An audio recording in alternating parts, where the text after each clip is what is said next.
Current లేకపోతే, current లేకుండా, audio లేకుండా ఆరాధన చేస్తే చాలా బాగా అనిపించింది.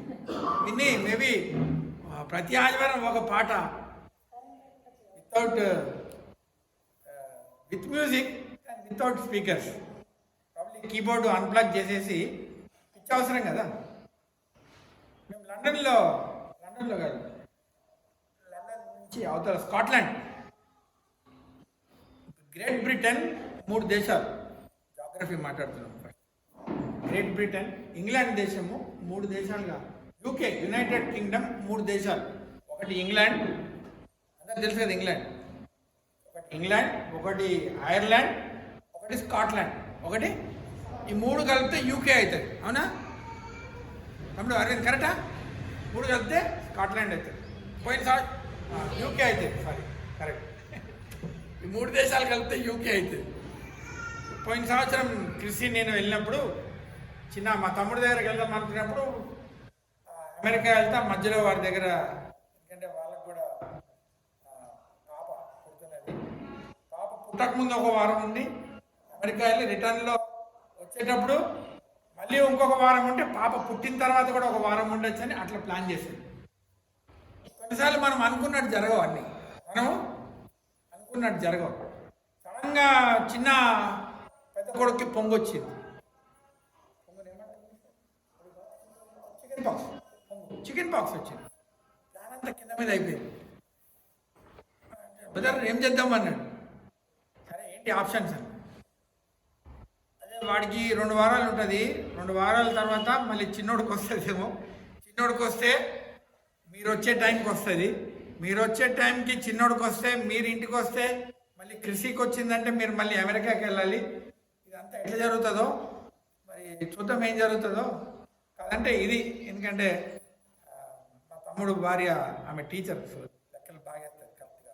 ఆమె ప్లాన్ ప్రకారం అంతా. మరి ఇప్పుడు ఏం చేద్దాం, ఫస్ట్ వచ్చినప్పుడు ఏం చేద్దాం అంటే, సరేలే అయితే స్కాట్లాండ్లో మా తమ్ముడు ఫ్రెండ్ ఉన్నాడు అనిల్. నేను ఏం చెప్తున్నానంటే, అనిల్ దగ్గరికి మేము స్కాట్లాండ్ పోయి ఉంటాంలే అన్న. ఏం కాదులే, టికెట్ కొంచెం ఎక్కువైతుంది, నేను పెట్టుకుంటుంటే ఏదోలాగా అని. తీరా మేము వెళ్ళే దానికల్లా చిన్నోడు కూడా వచ్చేసింది, చిన్నోడు కూడా తగ్గిపోయింది. ఆయన తగ్గినాక కూడా చెప్పలేము, ఎందుకైనా మంచిది కృషికి కానీ వస్తే మళ్ళీ ప్రాణాలు అన్నీ అయిపోతాయని మేము లండన్ ఎయిర్పోర్ట్లో దిగాము. 1 గంట అట్లా తిరిగి మళ్ళీ ఫ్లైట్ తీసుకొని స్కాట్లాండ్ వెళ్ళాము అనిల్ దగ్గరికి. అనిల్ తోటి వారం రోజులు ఉన్నాం. వాళ్ళు చర్చికి వెళ్ళాము. దీంట్లో సగం ఉంటుంది చర్చ్, సగం ఉంటుంది కృషి ఉంటుంది church. Without music, without speakers, అందరూ ఆరాధన చేస్తుంటే అసలు ఇంకా వేరే ఇన్స్ట్రుమెంటే లేదు, మైక్ కూడా లేదు పాస్టర్కి వాక్యం చెప్పడానికి. దగ్గర ఒక 100 మంది ఉంటారు సంఘం, దగ్గర 100 మంది ఉంటారు. చాలా ఆశ్చర్యం అనిపించింది. అంటే వాట్ ఈస్ మై పాయింట్, ఈ కరెంట్ లేకపోయినా సరే మనం దేవుణ్ణి, యేసుప్రభు ఉన్నప్పుడు కూడా కరెంట్ లేదు. యేసుప్రభు ఉన్నప్పుడు కూడా కొండ మీద ప్రసంగం యేసుప్రభు చేసినప్పుడు మరి ఎట్లా మాట్లాడాడో నాకు ఈరోజుకి అర్థం కాదు. కొండ మీద ప్రసంగం అంతమందికి వినపడ్డది, అంతమందికి కొండ మీద ప్రసంగం. దేవుని బిడ్డలారా, ఉదయకాల సమయంలో దేవుని యొక్క సన్నిధిలో మనము ఆత్మతో సత్యముతో మనము ఆరాధించేటట్టు ఉండాలి దేవుని. ఎట్లా? ఆత్మతో సత్యముతో. దేవుడు ఇచ్చిన చాలా మంచి ఎక్విప్మెంట్ ఇచ్చాడు మనకి. ఇంకా అసలు లక్షల విలువైన ఎక్విప్మెంట్. చాలామంది దీంట్లో వాయిద్యాలు వాయిస్తున్న వాళ్ళు, అందరు ప్రార్థన వల్ల వాళ్ళని దేవుడు ప్రేరేపించి, కొంతమందిని ప్రేరేపించి లక్షల ఎక్విప్మెంట్ దేవుడు మనకి ఇచ్చాడు. కనుక ఇంకా మనము దేవుణ్ణి ఎల్లప్పుడూ ఇంకా ఉజ్జీవంగా దేవుణ్ణి ఆరాధించే వాళ్ళ మనము మార్చబడాలని జ్ఞాపకం చేస్తున్నాను. గడిచిన వారం దేవుని యొక్క సన్నిధిలో మనము యేసు ప్రభు యొక్క జన్మములో ఉన్న, ఎంతమంది వచ్చారు? చెప్తారా? పిలవలేదు. ఎంతమంది వచ్చారు? అంటే ఇది రిపీట్ చేయాలా వద్దా అని, అందుకు ఎంతమంది వచ్చారు? ఒకసారి చేయలేకపోయినా ఎంతమంది రిపీట్ చేయాలా వద్దా? ఓకే. మరి మిగిలిన వాళ్ళు ఆన్లైన్ ఎవరైనా విన్నారా వాక్యం? యూట్యూబ్లో ఎంతమంది విన్నారు పోయిన వారం వాక్యం? Okay, no problem. అంటే రిపీట్ చేయాలా వద్దా? గడిచిన వారం మనము యేసు ప్రభు యొక్క జన్మంలో ఉన్న ప్రత్యేకతలో దేవుని యొక్క కాపుదల ఏ రకంగా మరి మరియా యోసేపుకి ఉండిందో మనం ధ్యానించుకొని ఉంటున్నాం. దేవుడు వాగ్దానం చేశాడు, వాగ్దానం చేసిన వాగ్దానాన్ని గుర్తు చేశాడు. గుర్తు చేసిన వాగ్దానాన్ని మానవ జాతి యొక్క రక్షణ కొరకు అది యేసు ప్రభులో అతడే ఈ లోకానికి వచ్చి శరీరధారి అయి మన మధ్యన నివసించడానికి, మనల్ని ప్రేమించి మనల్ని రక్షించడానికి మానవుడుగా అతడు కన్యకైన మరియ గర్భంలో జన్మించాడు.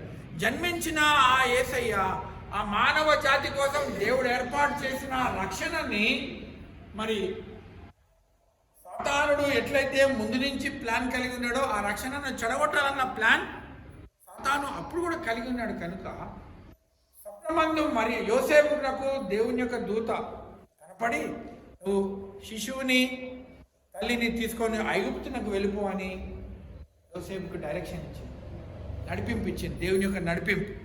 నేను పిల్లరా మళ్ళీ నేను చెప్పేంతవరకు అక్కడే ఉండను, మళ్ళీ నేను చెప్పేంతవరకు అక్కడే ఉండని.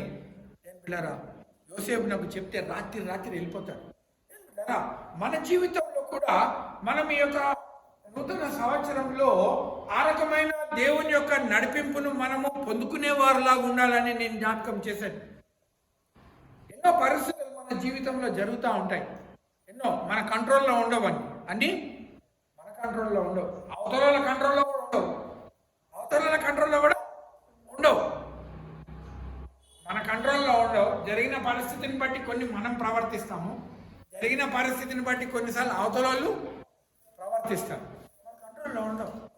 కానీ ఈ అన్నిటిలో దేవుని యొక్క నడిపింపును మనము పొందుకుంటున్నామా? ఇంతవరకు పొందుకోకుండా ఉంటే నేను పోయిన వారం చెప్పింది ఏంటంటే, యోసేపు నాకు స్వప్నమందు దూత ఏ రకంగా అయితే వచ్చి నువ్వు ఐగుప్తునకు వెళ్ళిపో అని చెప్పిందో ఆ రకమైన గైడెన్స్, దేవుని యొక్క గైడెన్స్ మన జీవితంలో దినదినము మనము పొందుకునే వారిలా ఉండాలి. లేకపోతే మనం విశ్వాసంలో ఎదగలేదన్నమాట, మనం వస్తున్నాము, వింటున్నాము, వెళ్తున్నాము, కానీ మన పరిస్థితుల్లో మనము దేవుని యొక్క నడిపింపును మనకి వినబడట్లేదు. మన జీవితంలో దేవుని యొక్క నడిపింపు మనకు కనపడట్లేదు. దేవుని యొక్క నడిపింపు మనకి కళల రూపంలో కానీ, దర్శనం రూపంలో కానీ, వేరే వాళ్ళ ద్వారా అన్న కానీ మనకి ఏ రకంగా కూడా మనము నడిపింపును మనం పొందుకోవట్లేదంటే మన విశ్వాస జీవితము ఒక అలవాటుగా మారిపోయింది.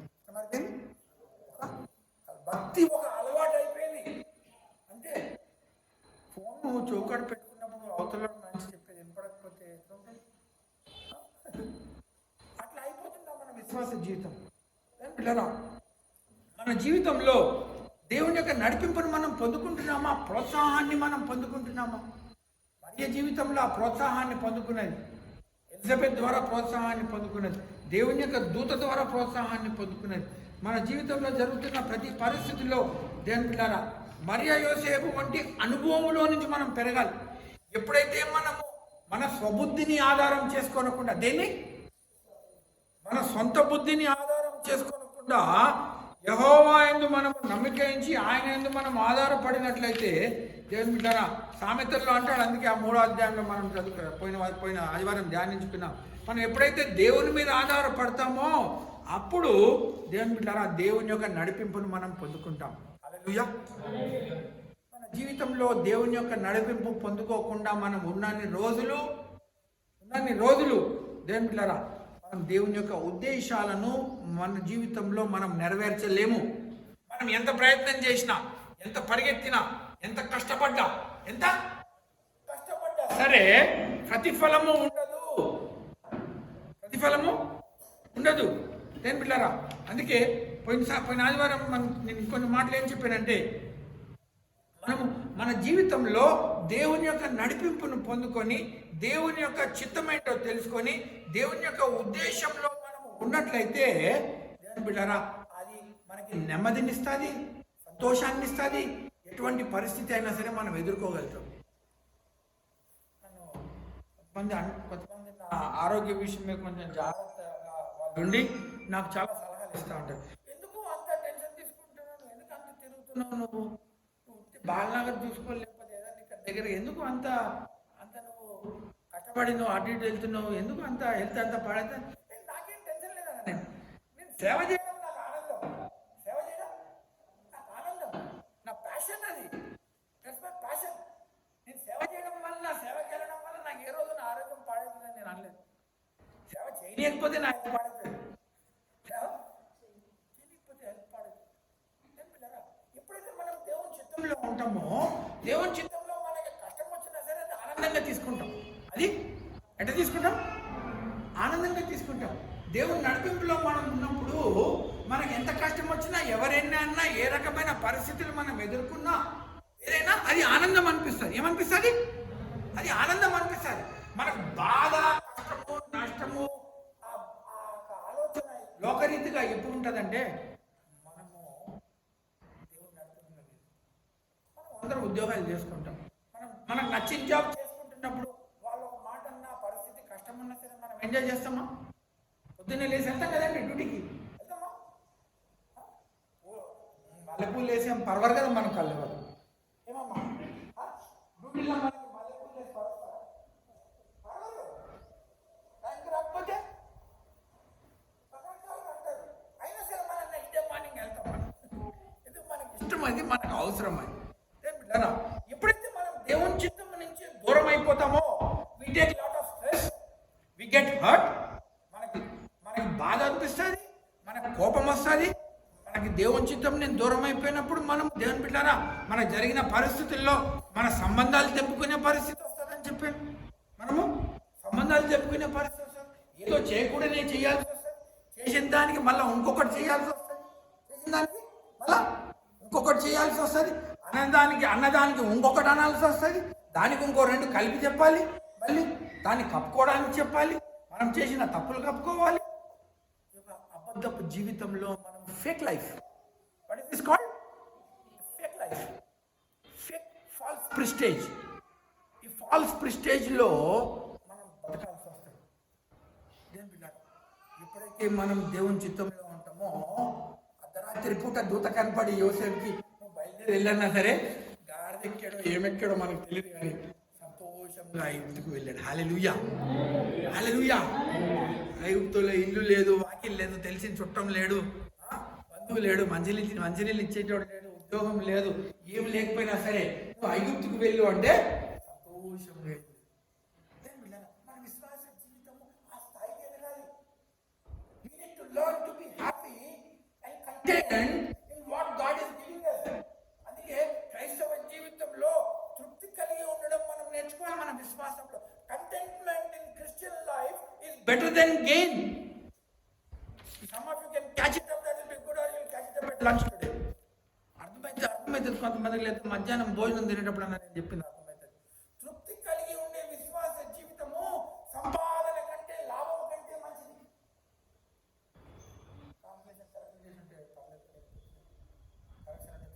Contentment in Christian life is better than gain. విశ్వాస జీవితము ఏ రకంగా ఉన్నది? ఉదయకాల సమయంలో ఆ యేసు ప్రభు జన్మం తర్వాత యేసు ప్రభుని వాళ్ళు శిశువుని బాలుడైన యేసు ప్రభుని మందిరంకి తీసుకొని వెళ్ళిన తర్వాత 12 సంవత్సరాల వయసు అయిన తర్వాత అతని తల్లిదండ్రులతో పెరుగుతా అతడు వయసులోనికి వచ్చినప్పుడు దేవుని యొక్క ఆత్మచేత నింపబడిన వాడు 100% మనిషి, 100% దేవుడు. అతడేంటి? 100% ఈజ్ 100% మ్యాన్ అండ్ 100% గాడ్. దేవాతి దేవుడు మనల్ని ప్రేమించి 33.5 సంవత్సరాలు ఈ భూమి మీద గుడారం వేసుకోవడానికి వచ్చాడు. హీబ్రూ వర్డ్ యొక్క అర్థమైంది. ఏ రకంగా అయితే ఐగుప్తు నుంచి ఇశ్రాయేలు ఐగుప్తు నుంచి బయలుదేరినప్పుడు వాళ్ళు దేవుని యొక్క ఆత్మ నివసించడానికి గుడారం వేశారు. అరణ్యంలో ఏమేశారు? టెంట్ వేశారు.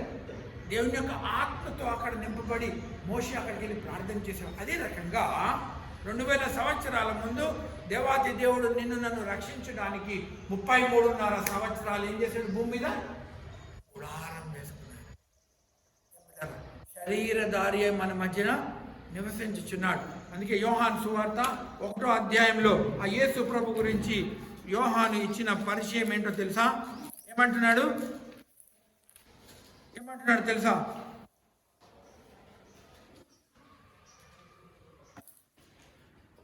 అధ్యాయం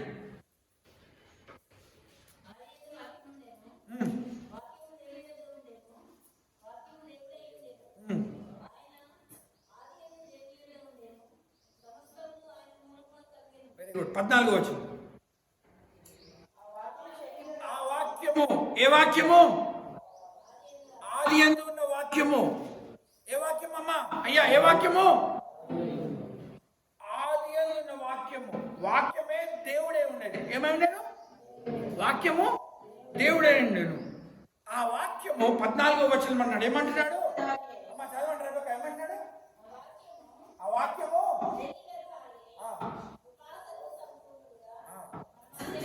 హల్లెలూయా.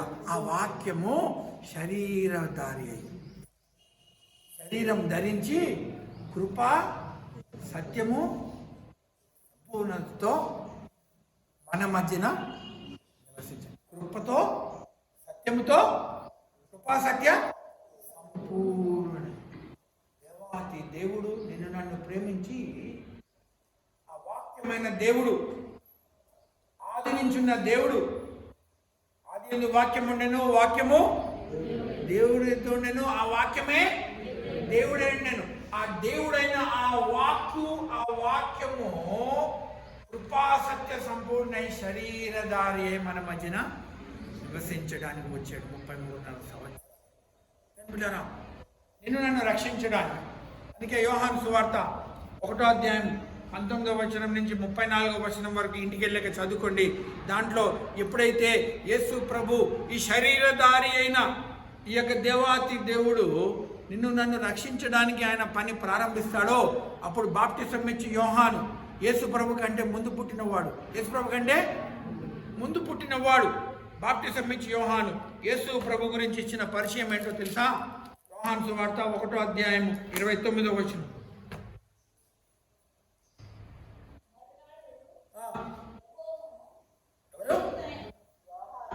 యోహాను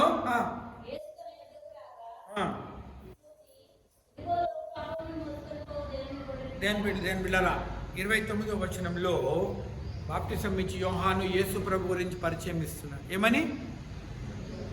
ఇదిగో లోక పాపమును మోసుకొని పోవుచున్న దేవుని గొర్రెపిల్ల అని యేసు ప్రభు గురించి పరిచయం ఇస్తున్నాడు. దేని బిళ్ళరా, యేసు ప్రభు యొక్క సేవా పరిచర్య ఈ భూమి మీద ఉన్నప్పుడు, నిన్ను నన్ను రక్షించడానికి ఆయన ప్రారంభిస్తున్నప్పుడు, ఆయనకి మార్గము సరళము చేయడానికి పుట్టిన యోహాను, బాప్టిజం ఇచ్చి యోహాను, ఆయన పుట్టినందుకు యేసు ప్రభు కోసం మార్గం సరళం చేయాలి.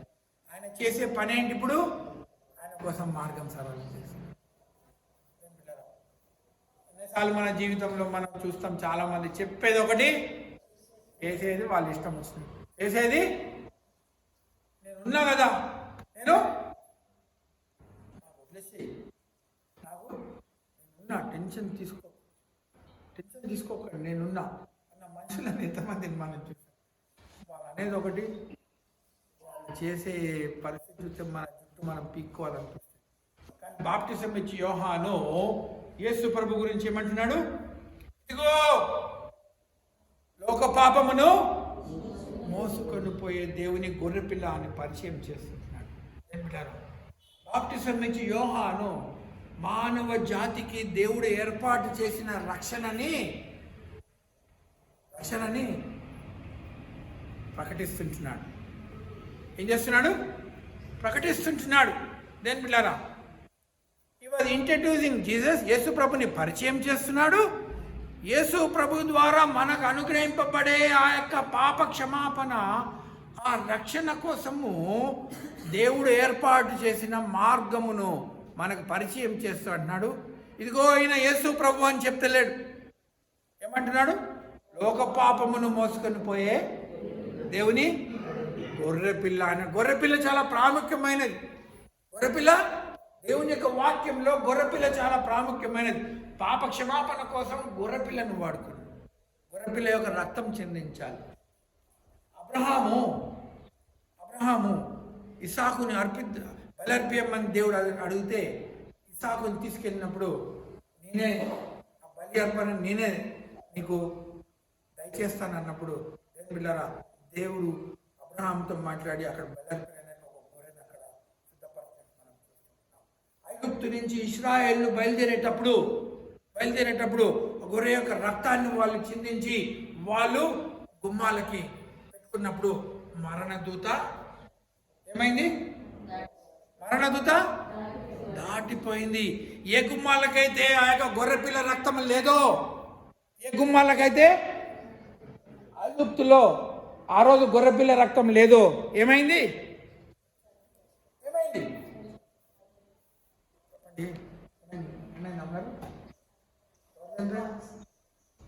ప్రతి ఐగుప్తి ఇంట్లో మొదటి పిల్లోడు మరణదూత వచ్చినప్పుడు ఆ గొర్రెపిల్ల రక్తం ఎప్పుడే ఏ గుమ్మానికైతే లేదో ఆ ఇంట్లో ఏడుపు. రాత్రి ఆ ఇంట్లో గొర్రెపిల్ల రక్తము చాలా ప్రాముఖ్యమైనది పాప క్షమాపణ కోసం. అందుకే వాక్యం యొక్క నెరవేర్పు జరగాలి. కాబట్టి బాప్టిజం ఇచ్చే యోహాన్కి వాక్యం తెలియక కాదు, ప్రవచనాత్మకంగా వాక్యము తెలిసిన వాడిగా యేసు ప్రభు వస్తున్నప్పుడు ఎవరు పరిచయం చేయలేదు. కానీ ఆయనకి దేవుని యొక్క ఆత్మ అతనికి ప్రేరేపణ ఇచ్చింది కాబట్టి ఆయన అంటున్నాడు, ఇదిగో లోక పాపమును మోసుకొని పోయే దేవుని గొర్రెపిల్ల అని పరిచయం చేస్తారా. ఇదే కాలుష్యం. చెప్పేది ఏంటంటే ఆ యేసు ప్రభుని పరిచయం చేసిన యోహాను, యేసు ప్రభును లోకరక్షకుడు, లోకం యొక్క పాపమును మోసుకొని పోయే గొర్రెపిల్ల అని పరిచయం చేశాడు యోహాను. అదే రకంగా మనము కూడా మన విశ్వాస జీవితంలో, మన పరిస్థితుల్లో, మన అవసరాల్లో, మన సవాలుల్లో, ఎంత కష్టంగా ఉన్న పరిస్థితుల్లో ఆ యేసు ప్రభుని మనం పరిచయం చేసేవారిలా ఉన్నామా? My question. ఉన్నామా? అంత సులువుగా లేదు యోహాన్. మీరు ఇంటికి వెళ్ళాక 19వ వచనం నేను చదవండి. చుట్టూ ఊడిపోయేలాగా క్వశ్చన్ చేస్తారు యోహాన్. నువ్వు యేసు ప్రభువా? నాకే వచ్చింది అవకాశం, నేనే అసలు. కానీ తర్వాత చెప్తాలే అసలు స్టోరీ, మీకు అనలేదు. నువ్వు ప్రవక్తవా? కాదు. చాలా మంది క్వశ్చన్ చేశారు.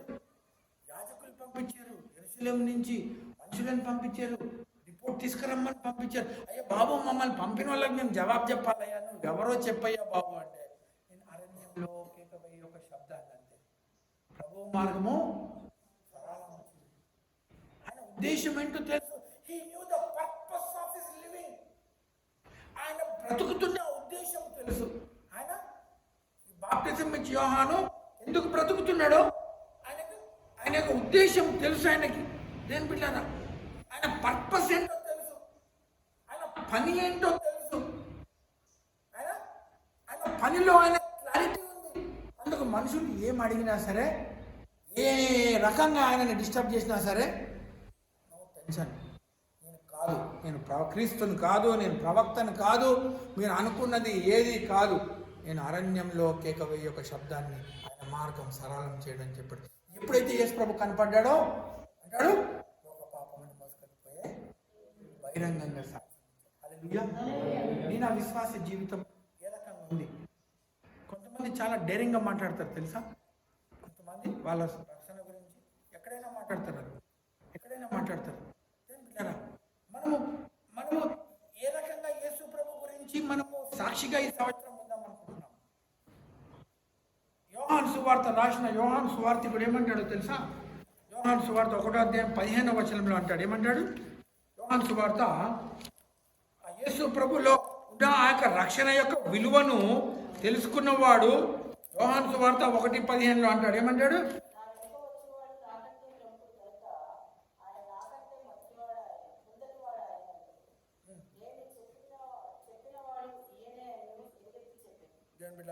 ఎలుగెత్తి చెప్పాడు అంటాడు. అంతేకాకుండా ఇంకేమంటాడో తెలుసా?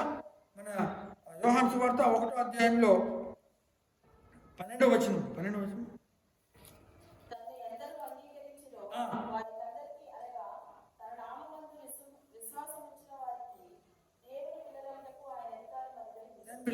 ఎవరైతే ఆ యేసు ప్రభుని అంగీకరిస్తారో వాళ్ళు దేవుని పిల్లలు అవడానికి ఆయన అధికారం అనుగ్రహించాడు. కనుక ఆ అధికారము తెలిసిన ఆ యొక్క యోహాను సువార్తికుడు యేసు ప్రభు గురించి పరిచయం ఇస్తూ ఆయనని నమ్ముకున్నట్లయితే మనం నశించిపోకుండా మనము రక్షణను పొందుకుంటామని తెలిసి అది తెలుసుకున్న ఆ యొక్క యోహాను యేసు ప్రభు గురించి మనకు ఆ యొక్క పరిచయాన్ని మనకు ఇస్తున్నాడు. నువ్వు నేను ఆ యేసు ప్రభు గురించి ఏ పరిచయాన్ని ఇస్తున్నావు? ఏ పరిచయాన్ని ఇస్తున్నావు? యేసు ప్రభు చేసే పని ఏంటో బాప్టిజం ఇచ్చి యోహాన్కి క్లారిటీ ఉంది. క్లారిటీ ఉందా? ఏ పని మీద వచ్చాడు యేసు ప్రభు? లోకం యొక్క పాపమును, నీ పాపమును నా పాపమును క్షమించడానికి వచ్చాడు. అదే క్లారిటీ బాప్టిజం ఇచ్చి యోహానుకు కూడా ఉంది. అందుకే యేసు ప్రభు గురించి అంటాడు, ఆయన చెప్పులు మోయడానికి కూడా నేను పాత్రుడను కాను అంటాడు. అంటే తను తాను ఎంతగా తగ్గించుకున్నాడు. ఈరోజు పొద్దున్నే నేను 6:30 బయలుదేరి వెళ్ళాను. నేను చిన్న పని మీద చాలా దూరం వెళ్ళాను. ఇక్కడ నుంచి ఒక 20-15 కిలోమీటర్లకు వెళ్ళాను. టిఫిన్ కొనుక్కుంటే అక్కడ ఎక్కడైనా మన దేశంలో డబ్బులు అడుక్కునేటోళ్ళు ఎక్కువ మంది కదా, అడుక్కుంటా ఉన్నాను. నేను చాలా అర్జెంటుగా ఉన్నాను. నేను ఆమెను పట్టించుకోలేదు. నేను కారు ఎక్కేసాను. కారు ఎక్కి కూడా ఎవరో ఒకరు కారు దగ్గరికి నడుచుకుంటూ వచ్చేసాను. నా దగ్గర డబ్బులు ఇవ్వడానికి కూడా టైం లేదు. నేను వాళ్ళని చూశాను. మళ్ళీ కార్ రివర్స్ చేసుకొని బయలుదేరిపోయాను. నేను బయలుదేరేటప్పుడు నేను ఆమె గురించి ఆలోచిస్తూ ఉన్నా. అరే, ఆమె అంత శ్రద్ధతో అడుక్కుంటున్నదంటే ఆమెలో ఒక అహంకారం కనపడట్లేదు. నేను డబ్బులు ఇవ్వకపోయినా సరే ఆమె నేను ఇచ్చే అంతవరకు కార్ దగ్గరే నిలబడి అడుగుతుందంటే వీళ్ళలో ఎంత తగ్గింపు ఉందిరా దేవుడా అనుకున్నాను నేను. వీళ్ళలో ఎంత తగ్గింపు ఉంటుంది? అడుక్కునేటోళ్ళల్లో ఒకళ్ళు ఇస్తారు, ఒకళ్ళు ఇయ్యరు, ఒకళ్ళు పువ్వు అంటారు. ఈ మధ్య తెలుసు కదా, సిగ్నల్ దగ్గర అద్దం కొట్టేస్తున్నారు. కార్లు వెళ్ళేటోళ్ళకి తెలుసు. లేదా 2 వీలర్ మీద ఉంటే ముట్టుకొని ఆపేస్తున్నారు ఇయ్యమని. అంటే ఇచ్చినా ఇయ్యకపోయినా వాళ్ళ యొక్క ముఖంలో ఒక మార్పు మనం చూడం. ఎవరో కానీ ఒకళ్ళు మనల్ని అసహించుకునేటోళ్ళు ఉంటారు. కానీ చాలామంది నాకు అనిపించింది ఉదయకాలంలో, దేవుడు ఈ అడుక్కునేటోళ్ళకి మనం ఇచ్చినా ఇయ్యకపోయినా వాళ్ళకి ఎంత తగ్గింపు బాబు. రోజంతా వాళ్ళు అడుక్కుంటాం. పొద్దున్న 7:20 జరిగిన సంగతి. ఒక క్రైస్తవుగా నేను ఆ జీవితంలో ఒక క్రియారూపకమైన జీవితం మనలో ఉందా? లేకపోతే మన స్వబుద్ధిని ఆధారం చేసుకొని మనం దేవుని యొక్క నడిపింపులో మనము ఉన్నామని అనుకుంటూ మన పరిస్థితుల్లో మనం బాధల్లో, గురుగుడులో, కంప్లైంట్ చెప్పడంలో, దుఃఖంలో ఈ యొక్క సహించే క్రైస్తవ జీవితంలో మనం ఉండిపోతున్నామా? లేదా జయించే క్రైస్తవ జీవితంలో మనము నిలబడడానికి ప్రయత్నం చేస్తున్నాం? మామూలుగా జారిపోతున్నామంటే నిలబడడానికి ప్రయత్నం చేస్తున్నాం. జారుతుంటే ఉంటే బ్యాలెన్స్ చేసుకుంటాం. బాబు మన విశ్వాస జీవితం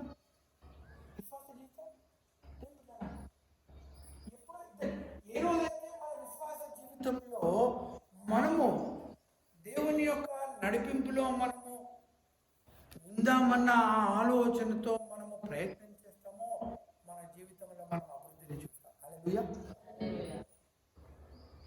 ఏ రకమైన పరిస్థితి వచ్చినా బిడ్డారా, ఎప్పుడైతే మనము ఆ యేసు ప్రభుని పరిచయం చేయడం మన జీవితంలో ఒక ప్రాముఖ్యమైనదిగా పెట్టుకుంటామో, మన జీవితం ద్వారా, మన సాక్ష్యం ద్వారా, మన ప్రవర్తన ద్వారా, మన మాటల ద్వారా, మన యొక్క ఆలోచన ద్వారా మనం ఆ యేసు ప్రభుని పరిచయం చేసేవారు మనము యథార్థంగా మనం ఉన్నప్పుడు నేను బిడ్డారా అది మనకు మహా ఆనందంగా ఉంటుంది. హల్లెలూయా. బాప్టిజం ఇచ్చి యోహాను ఒంటె చర్మం ధరించుకొని మిడతలు తిని తేనె తిన్నా సరే ఆయన హ్యాపీగా ఉన్నాడు. హల్లెలూయా.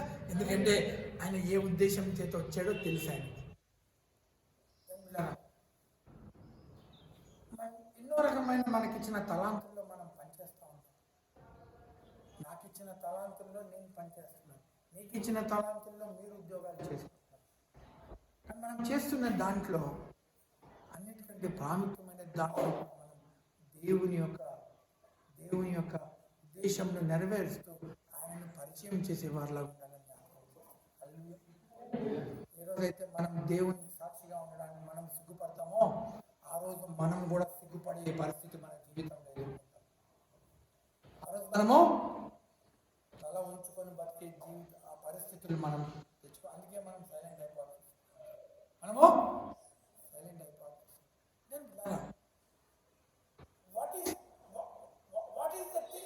Driving you.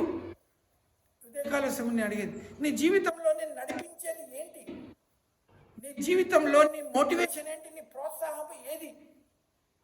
ఇంతవరకు నీ జీవితంలో నీ ప్రోత్సాహం ఏంటి? నీ జీవితంలో నిన్ను ప్రోత్సహించి నిన్ను నడిపించేది, నిన్ను నిలబెట్టేది నువ్వు నమ్ముకున్న ఆ యొక్క లోక పాపమును మోసుకొని పోయే దేవుని గొర్రె పిల్ల అని మనం నమ్మి విశ్వసించి దాని మీద ఆధారపడిన రోజు మన జీవితంలో ఎవరినైనా ఛాలెంజ్ చేసే స్టేజ్కి వెళ్తాం. హల్లెలూయా. నేను అందుకే ఎవరితోనైనా ఛాలెంజ్ చేస్తాను. ఎవరు భయపడ. బబ్బులు చాలా డబ్బులు బాగున్నాయి అనుకున్నాను చాలామంది. బయట తెలియదు వాళ్ళకి నా గురించి. నా నమ్మకము, నా కాన్ఫిడెన్స్, నేను నమ్ముకున్న దేవుడు నాకెందుకు కాళ్ళకు మెలుగు లేచినా ఏ రకంగా నాకు వెనక ముందు లాగి ఏ రకమైన పరిస్థితులు వచ్చినా సరే నేను నమ్ముకున్న దేవుడు నన్ను నిలబెడతాడు అనేది నా కాన్ఫిడెన్స్. నీ కాన్ఫిడెన్స్ ఏంటి? నీ నమ్మకం ఏంటి? నాకు సవాల్. మన విశ్వాస జీవితంలో బాప్తిసం ఇచ్చి యోహాను యేసు ప్రభు గురించి పరిచయం చేసినట్టు, ఇదిగో లోక పాపమును మోసుకొని పోయే దేవుని గొర్రెపిల్ల అని మనము బహిరంగంగా ఆ యేసు ప్రభు గురించి సాక్ష్యం ఇచ్చేవారిలాగా మనం ఈ సంవత్సరంలో బలపడాలని ఉదయకాల సమయం జ్ఞాపకం చేస్తున్నాను. అట్లాంటి వాళ్ళని కొంతమందిని నేను నా జీవితంలో చూశాను. రాజపేటలో మన సువార్త జరిగింది. ఎంతమంది చూశారు? గ్రూప్లో చర్చిలో నేను ఇక్కడ నిలబడి చెప్పడం చాలా సులువు. నేను డానియల్ బ్రదర్ వస్తే మాట్లాడతాను. క్రిస్మస్ ప్రోగ్రామ్ మన వాక్యం చెప్పడానికి వచ్చేది. డానియల్తో అన్నాను నేను, డానియల్ చర్చిలో నిలబడి నేను ఎంతైనా చెప్తా ఏ ప్రోగ్రాం నమ్ముకోవాలని. రోడ్డు మీద చెప్తే 100 ఆలోచనలు వస్తాయి. బయట రోడ్డు మీద వెళ్ళి ఒకరికి పత్రిక ఇచ్చి ఏ ప్రోగ్రాం చెప్పాలంటే 100 ఆలోచనలు రైలు పరిగెత్తినట్టు బుర్రలో చేసినాడు సువార్త. మనం ఎంత సాక్షిగా ఉన్నాం? మన ప్రవర్తన, మన ఆలోచన, మన ప్రయత్నము ఒక అబద్ధములో మనము జీవించేవారులా ఉంటున్నామా? అనిలాగా పరిస్థితులు అందరూ ఎదుర్కొంటారు. అన్నిటి కూడా ఎదుర్కొంటారు, మనం కూడా ఎదుర్కొంటాం. కానీ ఈ పరిస్థితులన్నింటిలో వాళ్ళు ఉన్నట్టే మనము గాయాల్లో, బాధల్లో, కోపంలో, సంబంధాల్లో, సహవాసంలో అన్నిటిలో మనము గాయపరిచేసుకునే వారంగా మనం ఉంటున్నామా? లేదా మనం నమ్ముకున్న దేవుడు నమ్మదగిన వాడు కాబట్టి ఈ అన్ని పరిస్థితుల్లో ఆ దేవుని యొక్క ప్రేమలో, క్షమాపణలో, ఆ గొర్రెపిల్ల యొక్క ప్రేమలో, ఆ గొర్రెపిల్ల అయిన యేసయ్య యొక్క ప్రేమలో, క్షమాపణలో మనం ఒకరినొకరు సహకరించి, ఒకరినొకరు ఆదరించుకుంటూ, ఒకరినొకరు బలపరుచుకుంటూ మనం జీవించే వారిలాగా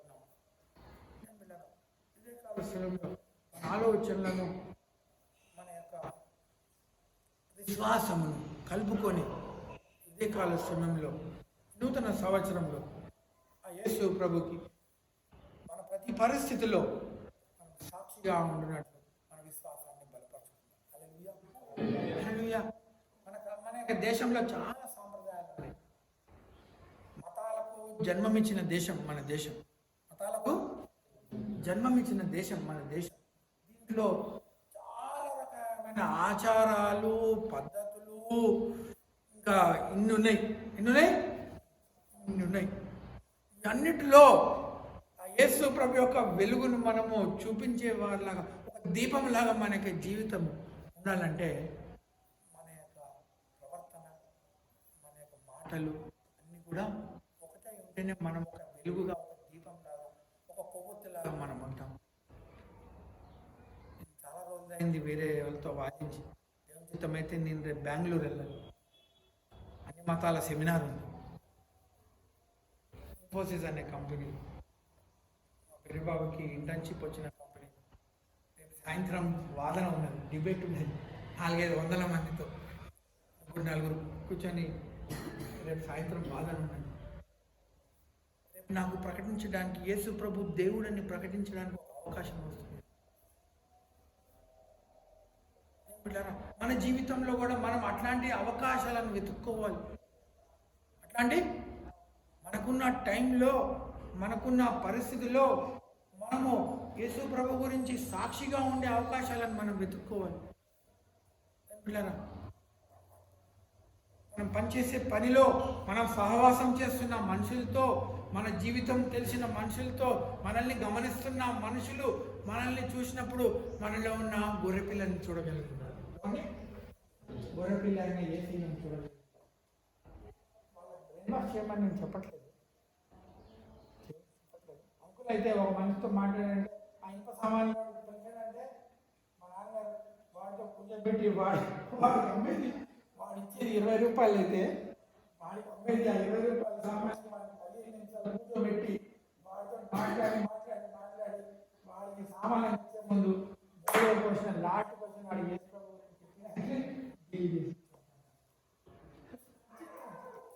ఎవరితో మాట్లాడినా సరే లాస్ట్కి గురించి చెప్పాలి. వాడిని ఎప్పుడు వదులుతాడా అని వాడు చూసేటోడు, ఇనుప సామాన్లోడు. నేను వాడికి సామానం అమ్మేటోడు కాదు. వాడు ఇచ్చేస్తే డబ్బులు ఇచ్చేసి పోదామని వాడు చూసేటోడు లేదు, నా పెట్టాడు. ఇంకోటి వాడు ఓపెన్ చేసి వాడు బ్రెయిన్ అంతా ఓపెన్ చేసి వాడు బ్రెయిన్ అంతా ఖాళీ, దేవుడు ఆయన వదిలేటం లేదా వాడిని ఏదో క్వశ్చన్ అడిగి లాస్ట్ కాడి దేవుని ప్రేమ చెప్పినాక దీంట్లో అట్లాంటి అవకాశాలు మనం వెతుక్కొని బాప్టిజం ఇచ్చే యోహాను వలె యేసు ప్రభుని పరిచయం చేసేవాడు. కలలు వచ్చినట్లయితే ప్రార్థన. సర్వోన్నతుడా నీకు వందనాలు. మధ్యాహ్న కాల సమయంలో మాతో మాట్లాడి నూతన సంవత్సరంలో ప్రభా ఆ స్వబుద్ధిని ఆధారం చేసుకునకుండా పూర్ణ మనసుతో తండ్రి ప్రభా నీ మీద ఆధారపడే విశ్వాసం బాప్టిజం ఇచ్చి యోహాను గొర్రెపిల్లలాగా నిన్ను పరిచయం చేసినట్టు మా జీవితంలో కూడా నువ్వు మా జీవితంలో ప్రభా ఇచ్చిన రక్షణ గురించి ప్రకటించడానికి ఒక స్పష్టతను మేము కలిగి, ఒక క్లారిటీని కలిగి ప్రభా నీకు సాక్షిగా మేము ఉండడానికి మమ్మల్ని బలపరచమని ప్రార్థన చేస్తాం. మా పరిస్థితులను, మా అవసరాలను, మా సరిహద్దులను, మా యొక్క సంబంధాలను, మా సహవాసాలను తండ్రి ప్రభువా, మా కుటుంబం అన్నిటిలో నీకు సాక్షిగా ఉండడానికి నిన్ను ఇతరులకు పరిచయం చేసే వాళ్ళ మా జీవితంను బలపరచమని ప్రార్థన చేస్తుంది. మమ్మల్ని క్షమించి మరొకసారి ఆచారపూర్వకమైన క్రైస్తవత్వం నుంచి తండ్రి ప్రభువా వాక్యం ఎంతో తెలిసినప్పటికీ ఒకవేళ మేము ప్రభువా మా జీవితం ద్వారా ఒకవేళ నీ చిత్తం నుంచి దూరం అయిపోయి ఉంటే మమ్మల్ని క్షమించి మరొకసారి ప్రభువా నీ నడిపింపులోకి మమ్మల్ని తీసుకొని వచ్చి బాప్టిజం ఇచ్చి యోహానుకున్నటువంటి ధైర్యము, బాప్టిజం ఇచ్చి యోహానుకున్నటువంటి స్పష్టత, బాప్టిజం ఇచ్చి యోహానికి ప్రభువా నీ రక్షణ గురించి పరిచయం చేయాలన్న అంటే తప్పన సంవత్సరంలో మాకు దయచేసి ప్రభా నీ యొక్క కృపను, నీ ఆశీర్వాదమును మేము ఈ సంవత్సరంలో చూచులాగున మా విశ్వాసమును, మా ప్రాధాన్యతలను మార్చి ప్రభా మా పరిస్థితుల్లో మా అవసరాల కోసం మేము పరిగెత్తకుండా నిన్ను ప్రకటించడానికి, నీకు సాక్షిగా ఉండడానికి మా జీవితంలో ప్రాధాన్యంగా పెట్టుకొని ప్రభా నీ యొక్క కృపను, నీ యొక్క నడిపింపును మేము పొందుకునేవారులాగా మా యొక్క జీవితంలో నువ్వు బలపరుస్తావని నమ్మచ్చు. నీ పరిశుద్ధ నామని అడిగి వేడుకొంచున్నాము. కూర్చోండి. ప్రకటనలు విందాం. జోసఫ్